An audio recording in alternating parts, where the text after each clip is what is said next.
The Castle by Franz Kafka. Chapter 9. I am your narrator.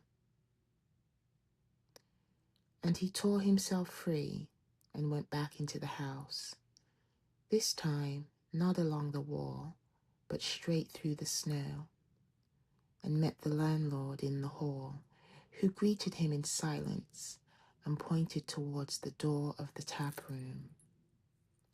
Kay followed the hint, for he was shivering and wanted to see human faces.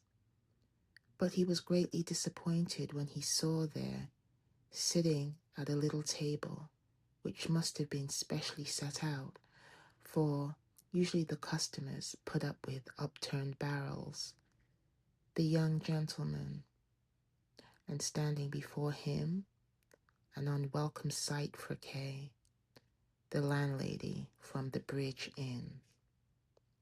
Pepi, proud, her head thrown back, and a fixed smile on her face, conscious of her incontestable dignity, her plait nodding with every movement, hurried to and fro, fetching beer, and then pen and ink. For the gentleman had already spread out papers in front of him, was comparing dates, which he looked up now in this paper, and then again in a paper at the other end of the table, and was preparing to write. From her full height, the landlady silently overlooked the gentleman and the papers. Her lips pursed a little as if musing. It was as if she had already said everything necessary, and it had all been well received. "The land surveyor at last," said the gentleman at Kay's entrance, looking up briefly, then burying himself again in his papers. The landlady, too, only gave Kay an indifferent and not in the least surprised glance. But Pepi actually seemed to notice Kay for the first time when he went up to the bar and ordered a brandy. Kay leaned there, his hands pressed to his eyes, oblivious of everything. Then he took a sip of the brandy and pushed it back, saying it was undrinkable. "All the gentlemen drink it," replied Pepi curtly, poured out the remainder, washed the glass and set it on the rack. "The gentlemen have better stuff as well," said Kay. "It's possible," replied Pepi, "but I haven't." And with that, she was finished with Kay, and once more at the gentleman's service, who, however, was in need of nothing, and behind whom she only kept walking to and fro in circles, making respectful attempts to catch a glimpse of the papers over his shoulders. But that was only her senseless curiosity and self-importance, which the landlady, too, reprehended with knitted brows. Then suddenly the landlady's attention was distracted. She stared, listening intently, into vacancy. Kay turned round. He could not hear anything in particular, nor did the others seem to hear anything, but the landlady ran on tiptoe and taking large steps to the door which led to the courtyard, peered through the keyhole, turned then to the others with wide staring eyes and flushed cheeks, signed to them with her finger to come near, and now they peered through the keyhole by turns. The landlady had, of course, the lion's share, but Pepi too was considered. The gentleman was on the whole the most indifferent of the three.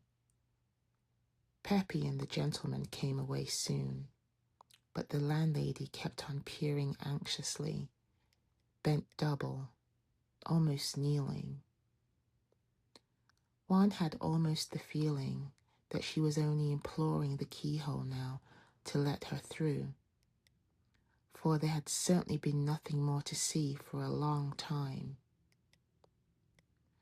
When at last she got up, passed her hands over her face, arranged her hair, took a deep breath, and now at last seemed to be trying with reluctance to accustom her eyes to the room and the people in it, Kay said, not so much to get his suspicions confirmed as to forestall the announcement, so open to attack did he feel now. "Has Klamm gone already, then?" The landlady walked past him in silence, but the gentleman answered from his table. "Yes, of course. As soon as you gave up your sentry go, Klamm was able to leave. But it's strange how sensitive he is. Did you notice, landlady, how uneasily Klamm looked around him?" The landlady did not appear to have noticed it, but the gentleman went on. "Well, fortunately, there's nothing more to be seen. The coachman had effaced even the footprints in the snow." "The landlady didn't notice anything," said Kay. But he said it without conviction, merely provoked by the gentleman's assertion, which was uttered in such a final and unanswerable tone. "Perhaps I wasn't at the keyhole just then," said the landlady presently, to back up the gentleman. But then she felt compelled to give Klamm his due as well, and added, "All the same, I can't believe in this terrible sensitiveness of Klamm. We are anxious about him and try to guard him, and so go on to infer that he is terribly sensitive. That's as it should be, and it's certainly Klamm's will. But how it is in reality, we don't know. Certainly, Klamm will never speak to anybody that he doesn't want to speak to, no matter how much trouble this anybody may take, and no matter how insufferably forward he may be. But that fact alone, that Klamm will never speak to him, never allow him to come into his presence, is enough in itself. Why, after all, should it follow that he isn't able to endure seeing this anybody? At any rate, it can't be proved, seeing that it will never come to the test." The gentleman nodded eagerly. "That is essentially my opinion too, of course," he said. "If I expressed myself a little differently, it was to make myself comprehensible to the land surveyor. All the same, it's a fact that when Klamm stepped out of the doorway, he looked round him several times." "Perhaps he was looking for me," said Kay. "Possibly," said the gentleman. "I hadn't thought of that." They all laughed. Pepi, who hardly understood anything that was being said, loudest of all.